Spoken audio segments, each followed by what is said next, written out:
আজকে একটা মাইয়া এসে বলছে, ভাইয়া দেন চো আমার ফোনটা ঠিক করা যাইবে নাকি? আমি বললাম, আপু এদের এই অবস্থা হইলো কেমনে?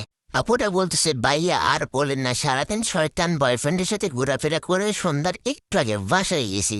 আব্বু আর বাসায় ঢুকতে দেয়নি, গেট থেকে আমার আটকায় দিছে। পরে আমার আপু জিজ্ঞেস করছে, কিরে সারাদিন কই ছিলি? আমি বললাম, আপু আমার এক ফ্রেন্ডের জন্মদিন ছিল, তার সাথে সারাদিন ছিলাম।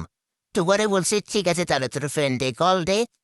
যখন আব্বুরে ফোনটা হাতে দিছি, আব্বু একটু ফোন চেক করার সময় আমার বয়ফ্রেন্ড এমন একটা এসএমএস করছে, বলছে, জান আজকের দিনটা না অনেক রোমান্টিক ছিল, সারাদিন অনেক মজা করছি আমরা দুইজন। আমারে তো আর কিছু বলার সুযোগই দেয়নি, দুইটা কানে নেছে ঠাস ঠাস করে চট দিয়ে ফোনটা দুই টুকরা করে ফেলছে আমার আব্বু।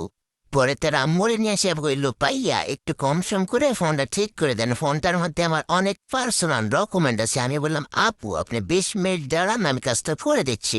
আমি আপুটারে মিষ্টি করে বললাম, আপু আপনার ফোনের মডেলটা কি? Oppo S1। তো আপুটা বলছে, আরে না ভাইয়া এটা তো A54। আমি বললাম, ও আচ্ছা আমারই তাহলে ভুল হয়েছে।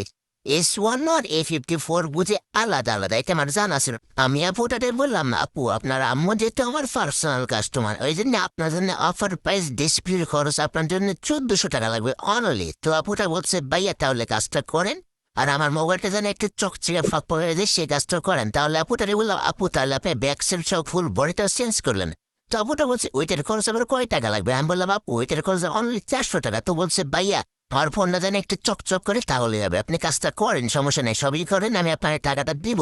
তো বিয়াস কথার মাঝে মাঝে আমি কিন্তু কাজটা কমপ্লিট করে ফেলছি। তো আমার ভালোবাসা মনে যারা যারা আছেন সবাই এই ভিডিওতে একটা লাইক, একটা কমেন্ট, একটা শেয়ার দিয়ে আমার পাশেই থাকবেন, যারা আমার ভালোবাসা মানুষ আছেন।